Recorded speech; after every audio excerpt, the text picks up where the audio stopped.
Hello and welcome to Casual Veteran Gamer. In the video today I'm going to give some of my initial thoughts of Dark Alliance and show some footage from the starting level of the game. First of all, I want to say that this is my first non-Baldur's Gate 3 video in a long time, and I'll probably be waiting until patch 5 comes along for Baldur's Gate 3 before making any new content videos, as I don't think I can create much new content that hasn't already been done. If you do have a video topic on Baldur's Gate 3, then please do let me know, and I will be streaming Baldur's Gate 3 on every Saturday still anyway. So, first of all, I actually really like the look of the game, and while graphics aren't the most important thing to me, I cannot ignore the style and feel of the game. It's not going for hyper-realistic graphics, and I'm perfectly happy with that. The cutscenes so far also look good, with a lot of detail, and I haven't been completely bored drawing them, which is a plus. You have to pick one of 4 characters: Brunor, Wulfgar, Catibri or Drizzt. I've only played with Drizzt so far since he is kind of the flagship character of the group and easily the most famous of the 4. And I mean no disrespect to any of the others, but I just couldn't help myself in picking him.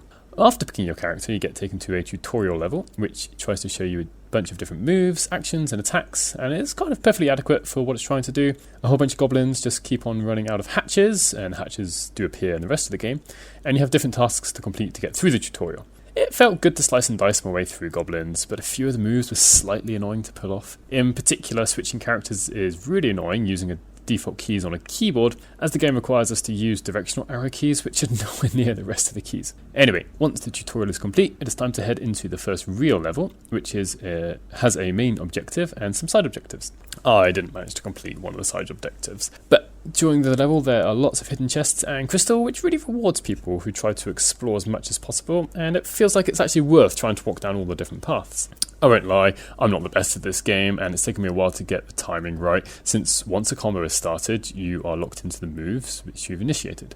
What this means is that if you go around just bashing, which I was doing quite a lot of, you can't just stop halfway through a combo to block or dodge. I'm still in the process of getting used to this, and what it means is that you do have to do a bit of thinking when you execute new attacks, otherwise you'll just get caught out, especially on the higher difficulties. Throughout this first level, you get the chance to take, and every level, you get the chances to take short rests, a term taken from the tabletop game, which lets you either heal up and replenish all of your consumables, and also creates a waypoint, or sacrifice this chance and instead get increased loot drops. I find this quite an interesting mechanic, as you have to weigh up the risks and rewards of the level you're in. So are you confident that you're going to beat the level, in which case you can go around just getting the extra loot rewards? Or have things been a struggle, in which case this is kind of a reprieve for you, creates a checkpoint that you can come back to.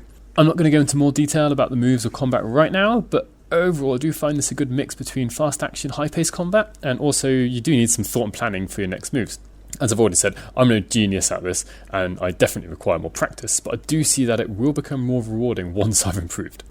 Until now, I feel like I've been quite upbeat about the game, but there are just a few downsides, and one of them for me personally is the targeting system. I've already mentioned this, switching targets is a real pain on the PC, but I'm sure using a controller would actually be far easier. Secondly, once the camera is targeting a particular enemy, something that kind of annoys me is it zooms in a bit too far and it restricts your field of vision, your view, and this makes it really difficult to see attacks coming from behind. So until now, I haven't really been using it very often, and I'm not sure that I will be using it anytime soon, to be honest. As Drizzt, I didn't come across this next thing I'm about to talk about very often, but it is possible to hit enemies with ranged attacks from far away, and they just stand there, happy to take the damage. Perhaps this will get patched out, but I can imagine that playing as Catibri might feel a bit strange, at least right now, as you start to use your ranged attacks from far away, and the enemies just stand there, which means you could, in theory, just keep on spamming attacks and just kill enemies from far away. Probably a slow process doing that, but it's also safe. Now, back to how the levels are designed.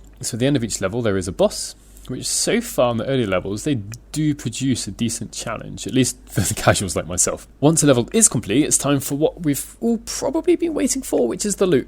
During each level, you pick up items which can be dropped by enemies, maybe come from chests, but you don't get to see the stats of those items until the very end. So until you've completed a level, you don't get to see or even equip the stats. They're stuck inside a treasure chest in your camp, or in the camp. There are different rarities of loot, following the same old tried and trusted method of the colour schemes that have been now around for quite a while.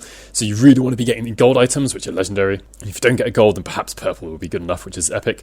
Anything below that, to be honest, probably just going to be ignoring in the end. There are also sets to collect, items to buy and upgrade, like consumables. You get to buy some moves, there are feats to pick as you level up, and attribute scores to increase also as you level up. And overall, I'm with the solo player experience, I'm really quite happy. I haven't come across too many bugs. I have had a bit of difficulty with the second boss when it hasn't been on the easiest level. I'm going to maybe show that in another video. I also do want to point out I haven't tried multiplayer yet, but this is something I will probably make some videos on in the near future. Though I have read reports on Reddit of the fact that it can be quite difficult to find a game. People are AFK, so I probably won't be live streaming any multiplayer games unless I'm already in one. I have also as I've already hinted at, I have recorded footage of the next level, and I'll be probably showing that on my next video. I was doing and giving live commentary with that.